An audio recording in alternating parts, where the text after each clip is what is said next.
Good morning, friends. In the previous class, we have discussed regarding calculation of overall loss coefficient UL, which is the sum of top loss coefficient UT, bottom loss coefficient UB, and side loss coefficient US. We have studied the empirical equations for calculating all these three loss coefficients and then overall loss coefficient.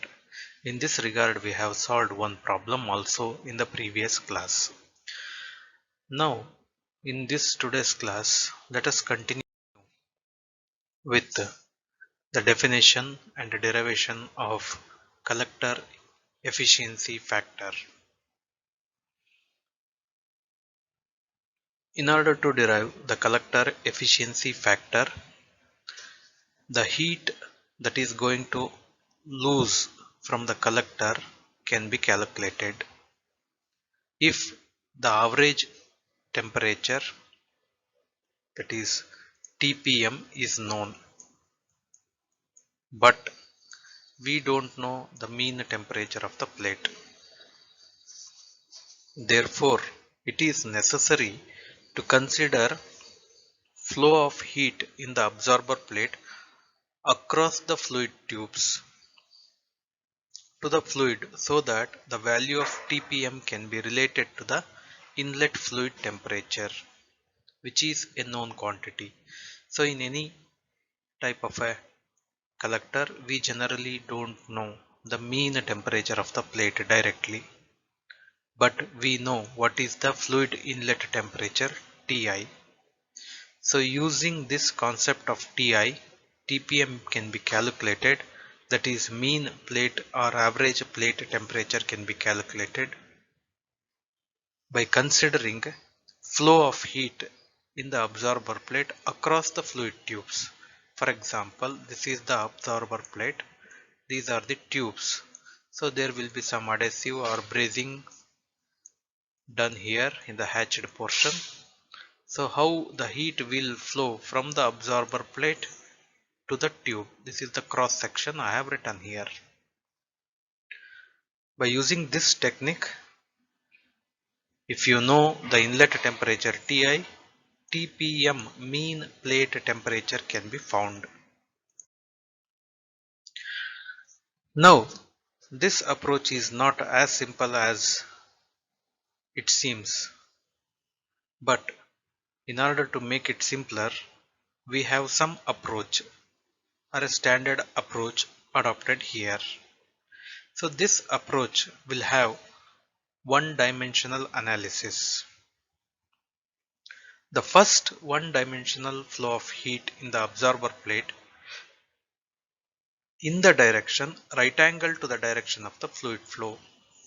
For example, this is the tube. Okay. And we have to consider one-dimensional flow of heat in the absorber plate in a direction right angle to the fluid flow. So fluid is flowing in this direction. For this direction, this is the perpendicular direction. So now if you observe from here, this is the direction of observation. Then I can write the absorber plate like this. Tubes below the absorber plate in a cross-sectional view.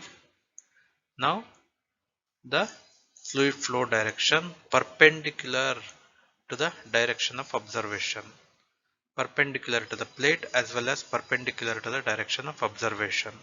Now here the observer is perpendicular to the screen and the direction of fluid flow is also perpendicular to the screen. So therefore this is the first one-dimensional approach we have adopted. So this will be followed by the second approach. So in that, consideration of fluid flow from the plate to the fluid across the tube wall is considered. So here from the plate, so this is the plate, fluid flow from the plate to the fluid. So to the fluid means from the plate, then if it is any insulation material is there, through that insulation material, and finally to the tube wall is considered. Finally, the one-dimensional flow of the fluid inside the tube will be analyzed. So in this way, the direction of heat flow from the absorber plate to the fluid tube is considered, and finally flow inside the tube is also considered.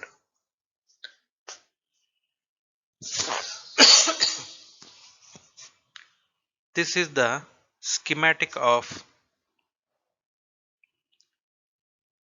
temperature distribution in an absorber plate in a direction at right angle to the fluid flow.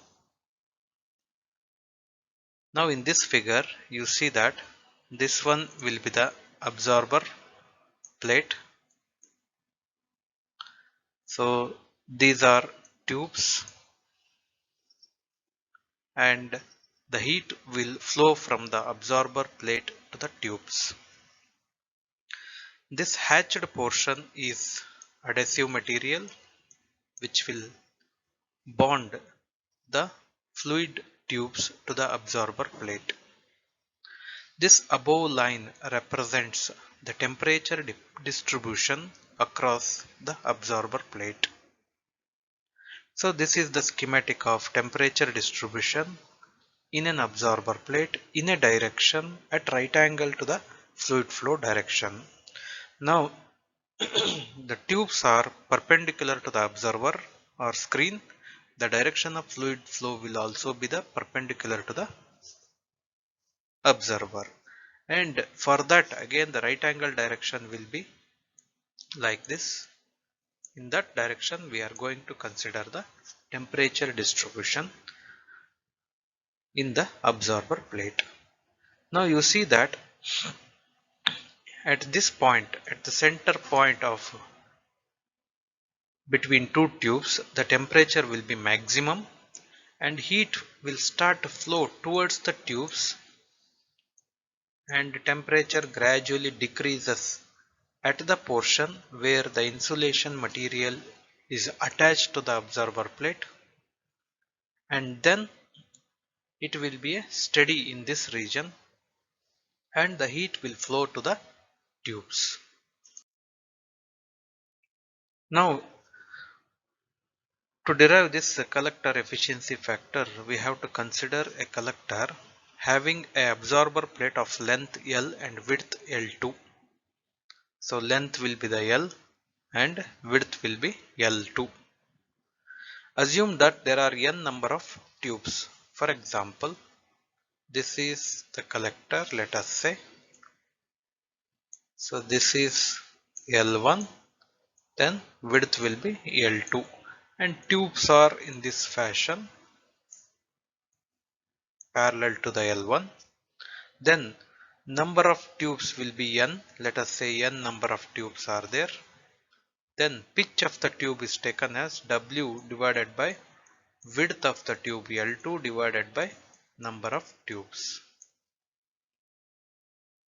Suppose if L2 is 100 centimeter or 1 meter and number of tubes are 10, then 100 divided by 10 will be equal to 10 centimeter. That is the pitch of the tube. Pitch means it is the distance along widthwise between two tubes. Let here d0 is the outside diameter of the pipe and di will be the inside diameter of the pipe.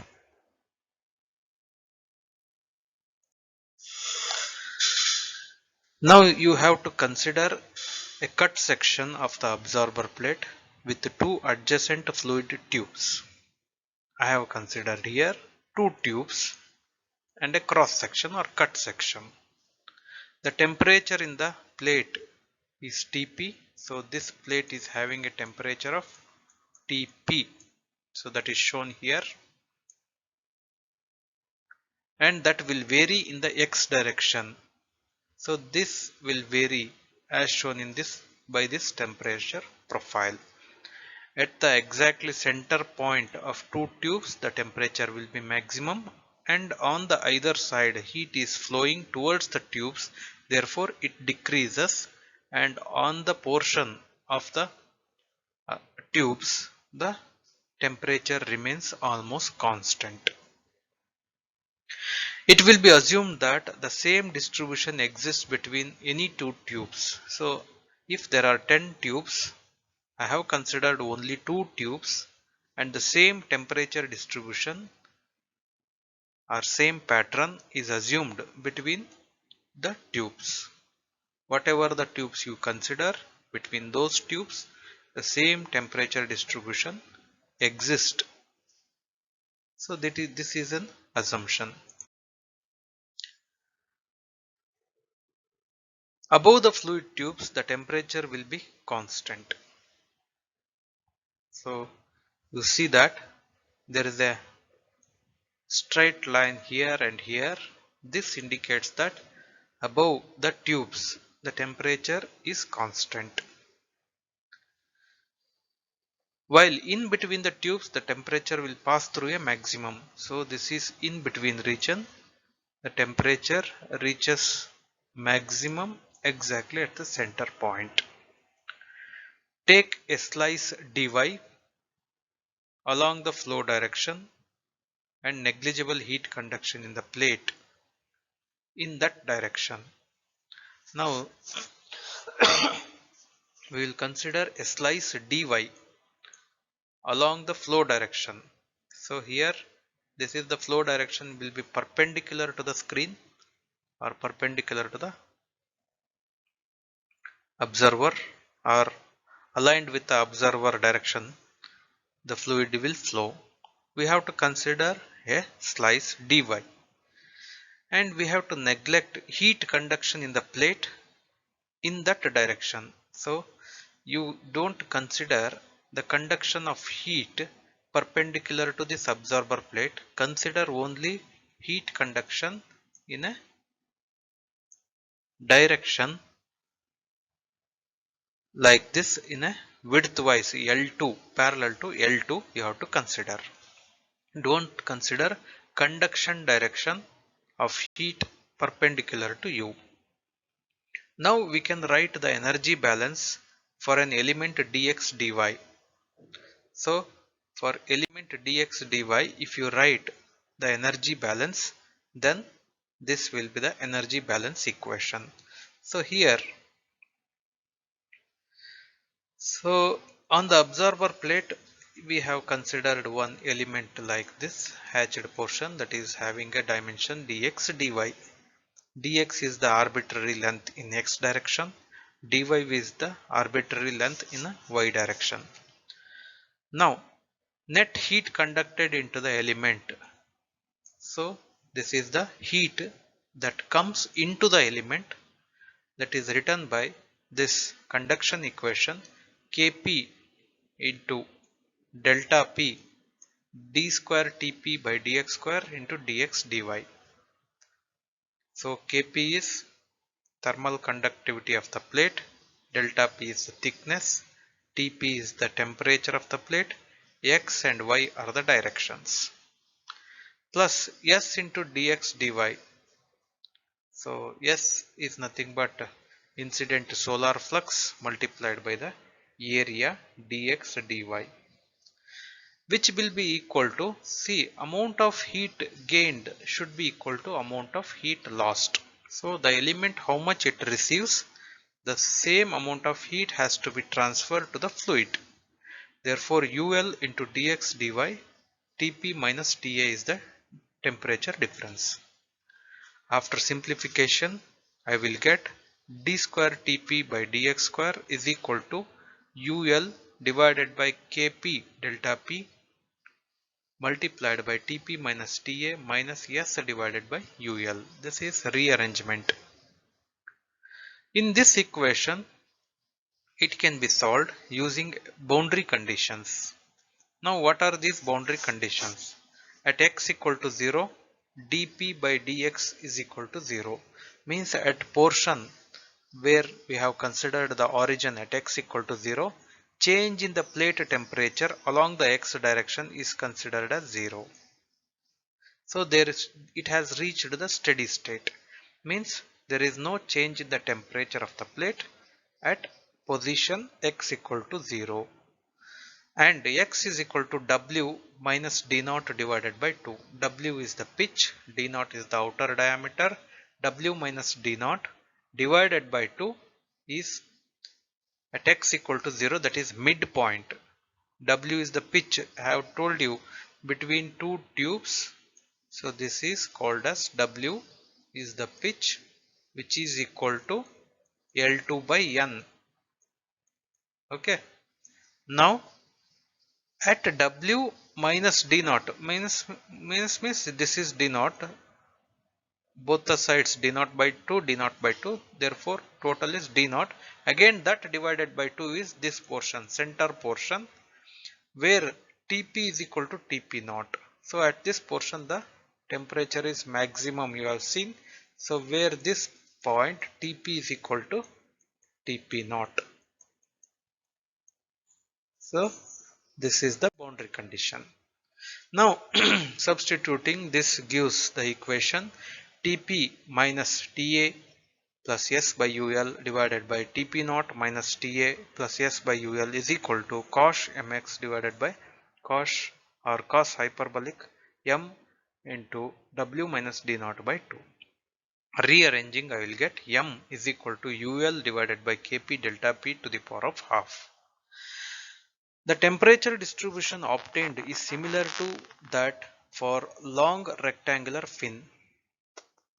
So this is fin means, I told you, fin is an extended surface which is used to increase the heat transfer on any mechanical device.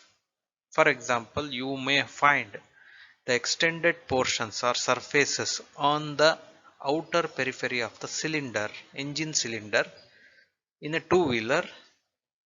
Those extended plates or portions are called as fins. The rate at which energy is conducted through the plate to one of the fluid from both sides is written as minus 2 into Kp delta P dTp by dx. This is nothing but Fourier's law of heat conduction equation at x is equal to minus W minus d naught by 2, that is at center portion, into dy. Now again simplifying this equation, I'll get 2 into Kp delta P by UL to the power of half into S minus UL Tp naught minus Ta into tan hyperbolic m into W minus d naught divided by 2 into dy. So the rate at which energy absorbed just above the tube flow is given by the following equation: d naught into S minus UL Tp naught minus Ta into dy. So this is the expression for the heat absorbed, heat energy absorbed rate. Now useful gain for all together, all the tubes for a collector for a particular length of dy can be written by this equation 3.34. So kindly by heart all these equations, because to derive these equations independently it requires lot of heat transfer subject background. So that will become again one more new chapter for you. Therefore kindly by heart some of these equations as it is, so that it will be useful for your exam. Now again in this above equation, it can be written in a simple manner introducing the concept of plate coefficient. So this plate coefficient is nothing but heat conducted through the plate to the fluid tube. So heat conducted through the plate and to the tube, to which that would have been conducted if thermal conductivity of the plate material was infinite. Means now we have considered some finite quantity of thermal conductivity. So all the materials will have thermal conductivity. Generally copper and gold will have highest thermal conductivity. If the material is having infinite thermal conductivity, then it will be an ideal material. Now this is the practical amount of heat conducted through the plate and tube, and this is the ideal amount. That ratio is called as plate coefficient. Therefore, the above equation can be rearranged as 1 by n dqu by dy is equal to s minus ul t naught minus ta into 5 w minus d naught plus d naught. So this is the equation. Next we consider the flow of heat from the plate to the fluid. The three thermal resistance in the path are due to the adhesive, which is used for attaching the tubes to the observer plate, and the tube wall second resistance, and heat transfer coefficient at the inner surface of the tube.